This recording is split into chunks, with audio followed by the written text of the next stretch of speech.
In some ways, death has a way of changing what we were in life. Public figures and artists who pass away at a young age sometimes become cultural icons.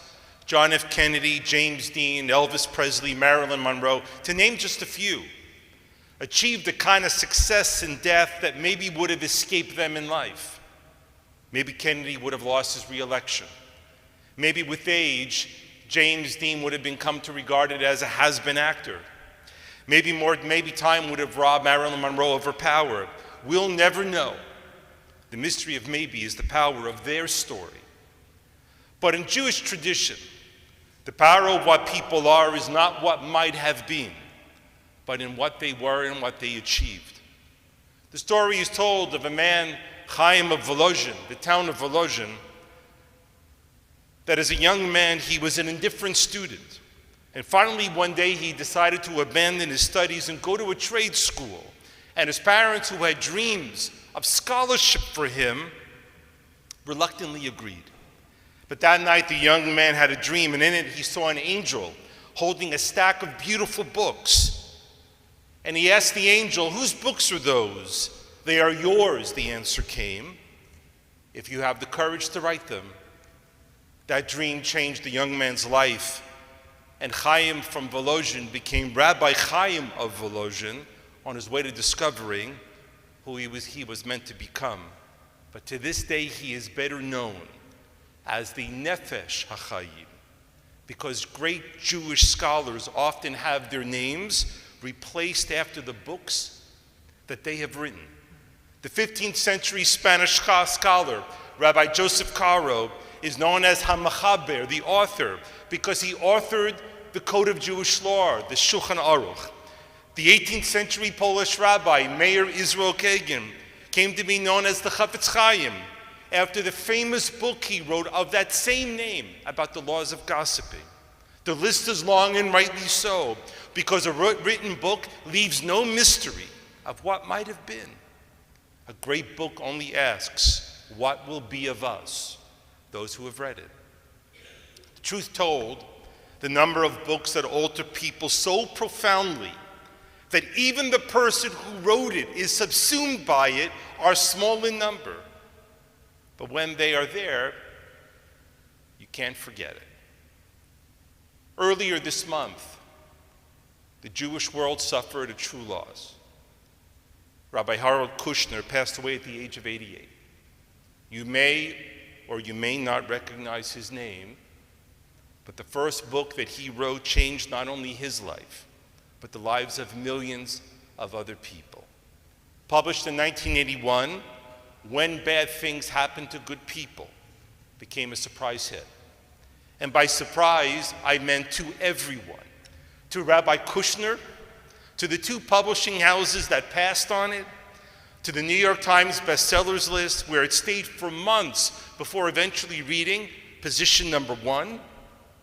Millions of copies later, dozens of translations into other languages, and of the 8 books that he would go on to write, it is that one which he will forever be associated with. More than his name, the book is what people will know him for.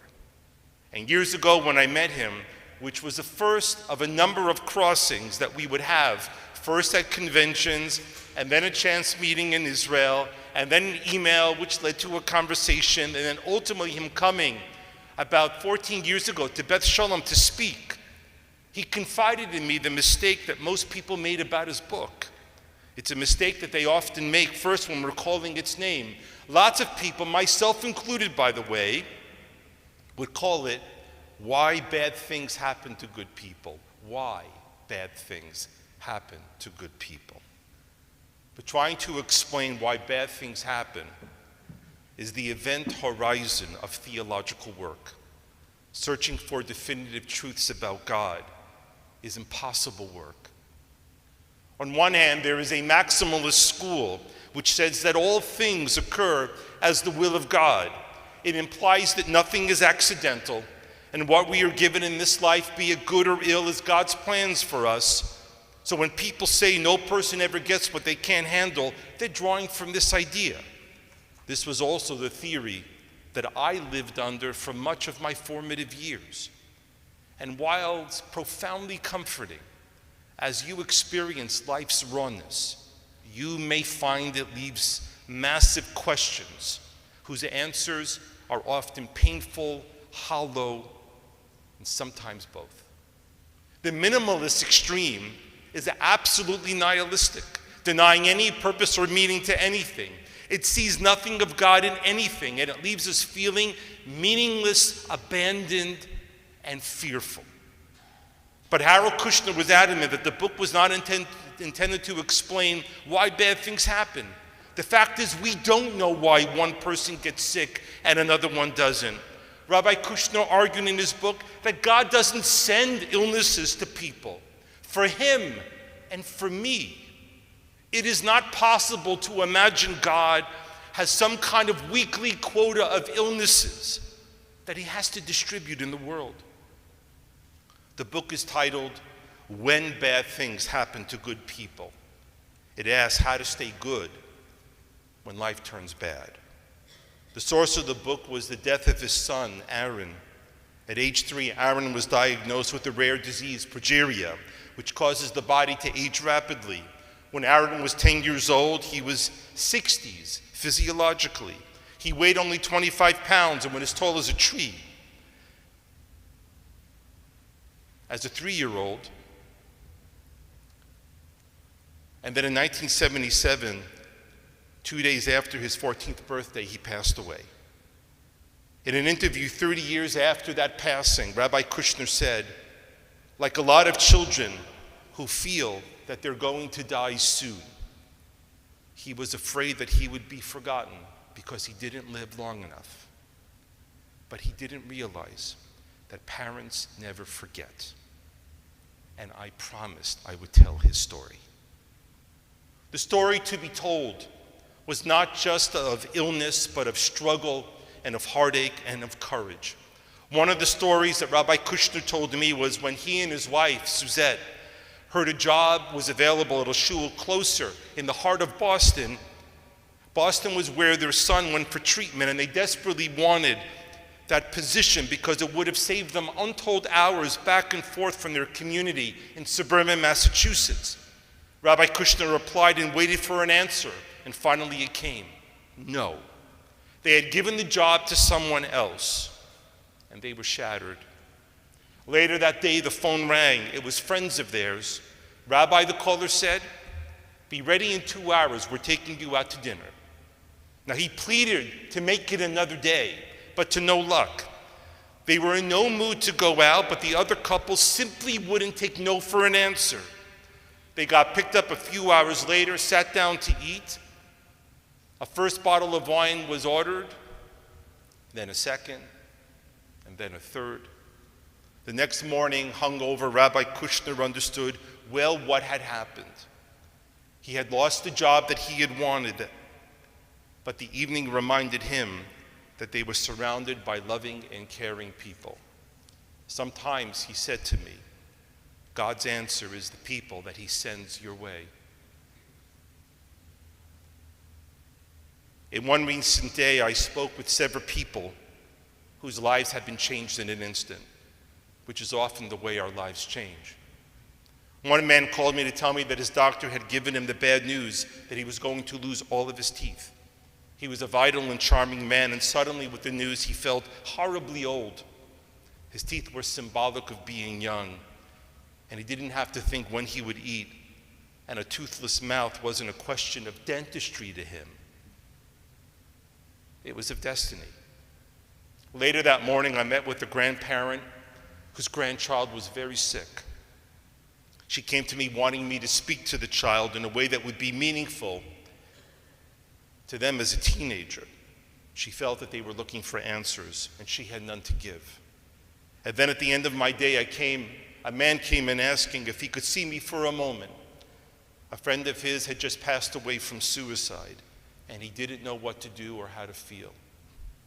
To each of them, I was reminded that in the face of catastrophe, faith can help direct a person to rebuild. And confronted with failure, faith can give us a reason to carry on. My belief shows that God isn't here to change the world into something we want, but God can change us into something that can face and bear our world. The holiday of Shavuot celebrates and commemorates the giving of the Aseret HaDibrot, of the 10 Commandments. Rabbinic tradition imagined that the writing on these tablets was not human-like, but because they were divine, they were letters of fire on top of fire, white fire on top of black fire. It is for this reason that the Torah parchment must always be a light color, and the ink in the Torah must always be black. It is also a reflection of life.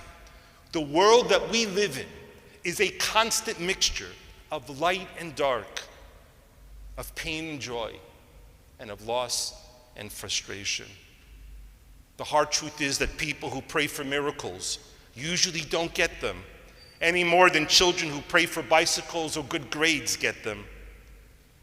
But people who pray for courage, for strength to bear the unbearable, for the grace to remember that what they have left in this world instead of what they have lost, very often find those prayers answered. And yet the words of Kohelet of Ecclesiastes must ring true. Of the writing of books, there is no end.